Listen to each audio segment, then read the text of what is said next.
ॐ श्री परमात्मने नमः। अथ चतुर्दशोऽध्यायः। गुणत्रयविभागयोगः। श्रीभगवानुवाच परं भूयः प्रवक्ष्यामि ज्ञानानां ज्ञानमुत्तमं यज्ञात्वा मुनयः सर्वे परां सिद्धिमितो गताः इदं ज्ञानमुपाश्रित्य मम साधर्म्यमागताः सर्गेऽपि नोपजायन्ते प्रलयेन व्यतन्ति च मम योनिर्महद्ब्रह्म तस्मिन् गर्भं ददाम्यहं सम्भवः सर्वभूतानां ततो भवति भारत सर्वयोनिषु कौन्तेय मूर्तयः सम्भवन्ति याः तासां ब्रह्म महद्योनिः अहं बीजप्रदः पिता सत्वं रजस्तम इति गुणाः प्रकृतिसम्भवाः निबध्नन्ति महाबाहो देहे देहिनमव्ययम् तत्र सत्वं निर्मलत्वात् प्रकाशकमनामयं सुखसङ्गेन बध्नाति ज्ञानसङ्गेन चानघ रजो रागात्मकं विद्धि तृष्णासङ्गसमुद्भवं तन्निबध्नाति कौन्तेय कर्मसङ्गेन देहिनं तमस्त्वज्ञानजं विद्धि मोहनं सर्वदेहिनां प्रमादालस्य निद्राभिः तन्निबध्नाति भारत सत्वं सुखे संजयति रजः कर्मणि भारत ज्ञानमावृत्य तु तमः प्रमादे संजयत्युत रजस्तमश्चाभिभूय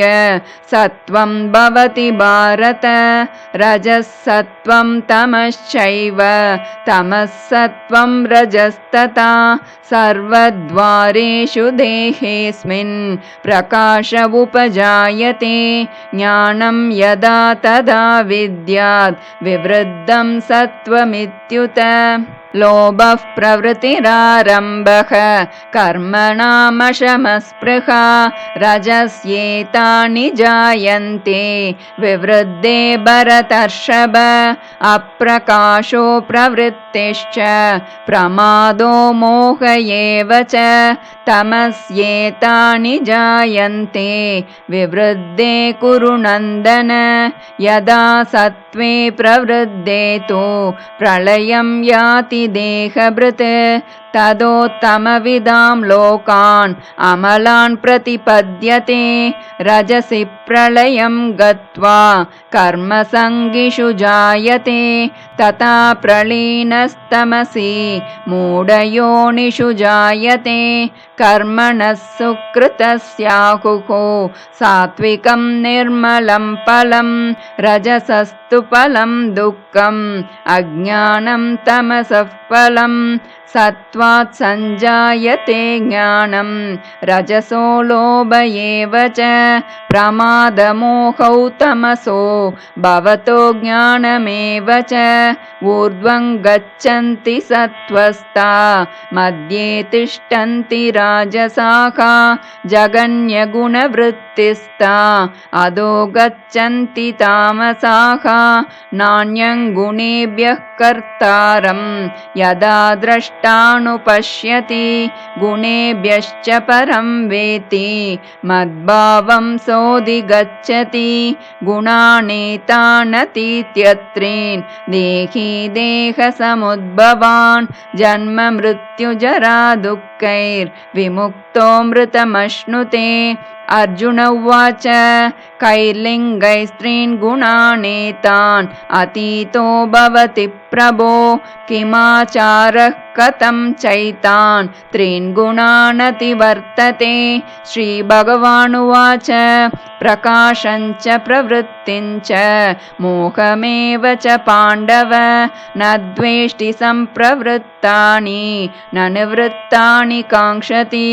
उदासीनवदासीनो गुणैर्यो न विचाल्यते गुणा वर्तन्त इत्येव योऽवतिष्ठति नेङ्गते समदुःखसुखस्वस्थः समलोष्टाश्मकाञ्चनः तुल्यप्रिया प्रियो धीरः तुल्यनिन्दात्मसंस्तुतिः मानापमानयोस्तुल्यः तुल्यो मित्रारिपक्षयोः सर्वारम्भपरित्यागी गुणातीतः स उच्यते मां च यो व्यभिचारेण भक्तियोगेन सेवते सगुणान् समतीत्यैतान् ब्रह्मभूयाय कल्पते ब्रह्मणो हि प्रतिष्ठाहम् अमृतस्याव्ययस्य च शाश्वतस्य च धर्मस्य सुखस्यैकान्तिकस्य च ॐ तत्सदिति श्रीमद्भगवद्गीतासु उपनिषत्सु ब्रह्मविद्यायां योगशास्त्रे श्रीकृष्णार्जुनसंवादे गुणत्रयविभागयोगो नाम 14.